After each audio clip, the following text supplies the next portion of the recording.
থানা সংলগ্ন গৃহস্থ বাড়িতে চুরি, পাশে কাউন্সিলরের বাড়ি। মালদার ইংলিশ বাজার থানার পিরোজপুর এলাকায় এই ঘটনা ঘিরে আতঙ্ক এলাকা জুড়ে। জানা গেছে সংশ্লিষ্ট এলাকার বাসিন্দা রিন্টু শেখ, পেশায় তিনি জুতো ব্যবসায়ী। বুধবার গভীর রাত্রে এই ব্যবসায়ী বহুতল বাড়ির ছাদ দিয়ে দুষ্কৃতীরা ভেতরে ঢোকে।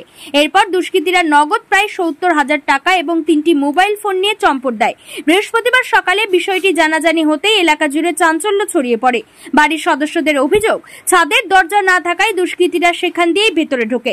সকালে উঠে তারা দেখতে পান বাড়িতে থাকা মোবাইল নেই এবং টাকার ব্যাগ ছাদের ওপর পড়ে রয়েছে। খবর পেয়ে ঘটনাস্থলে পৌঁছায় ইংলিশ বাজার থানার পুলিশ এলাকায় থাকা সিসিটিভি ফুটেজ থেকে তদন্ত শুরু করেছে।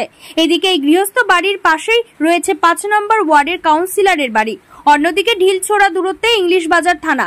স্বাভাবিকভাবেই পুজোর আগে এই চুরির ঘটনা ঘিরে আতঙ্ক ছড়িয়েছে এলাকা জুড়ে। কি হয়েছিল সকালে উঠে কি দেখলেন?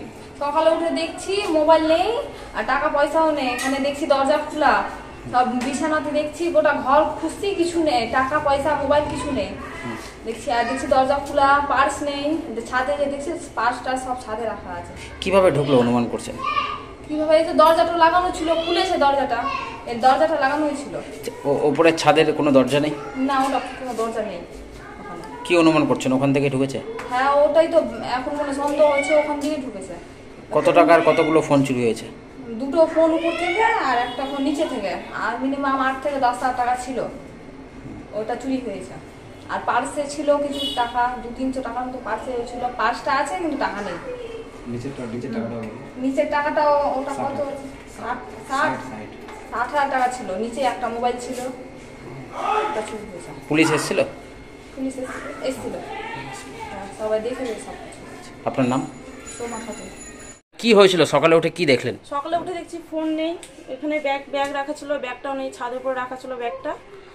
আর এখানে প্যান্ট রাখা ছিল, প্যান্টের মধ্যে মিনিমাম ৪০-৫০ টাকা ছিল। নিচের গেট লাগানো, উপরে খোলা ছিল, মনে হচ্ছে উপর থেকে এসছে। কি অনুমান করছে ওপর থেকে? হ্যাঁ, উপর থেকে এসেই নিয়ে গেছে। এই দরজাটা একটু ফাঁক করা ছিল আমাদের। সকালে উঠে দেখছি দরজা খোলা। উপরে কি আপনাদের কোনো গেট নেই? না, কোনো গেট নেই। দুটো ঘর মিলিয়ে কত টাকা চুরি হয়েছে মোটামুটি? এই ৭০-৮০ হাজার। আর ফোন কতগুলো? 3টা ফোন চুরি হয়েছে। পুজোর আগে এরকম চুরি, কি ভাবছেন? মানে আতঙ্কে আছেন? হ্যাঁ, একটু আতঙ্কে। এবার প্রথম হলো এরকম, মানে বুঝতে পারছি না হঠাৎ। পুলিশ এসেছিল? হ্যাঁ, পুলিশ এসেছিল। কি চাইছেন আপনারা?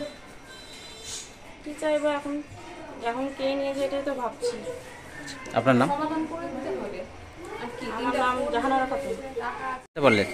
আমরা জানতে পারলাম সকালে, দেখছি যে বাড়ি থেকে দুটো ঘর থেকে আমার ভাই ঝন্টু শেখ এবং দাদা রিন্টু শেখের ঘরে থেকে টাকা পয়সা এবং মোবাইল চুরি হয়েছে।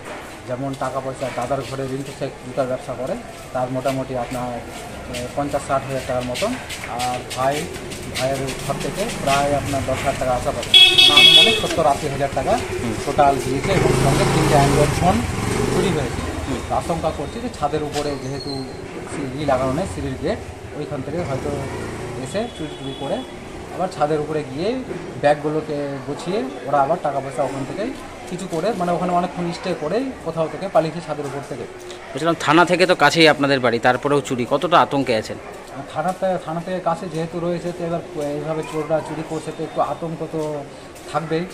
তো সেইভাবে মনে হচ্ছে যে মানে সুরক্ষিত কম লাগছে, আর কিছুই নয়, একটু ভয় লাগছে। আশঙ্কা করছেন কেউ করতে পারে এরকম? না, তারও তো নাম বলতে পারছি না কে করতে পারে, তবে মনে হয় লোকাল চোররাই হবে। পুলিশ এসেছিল? হ্যাঁ, পুলিশ এসেছিল, পুলিশ এসে দেখে গেছেন, কিছু ক্যামেরাও চেক করেছে। তারপরে এখন ওরা আবার বলেছে বাকিটা ওরা চেষ্টা করবে। আপনার নাম? আমার নাম সন্তু শেখ।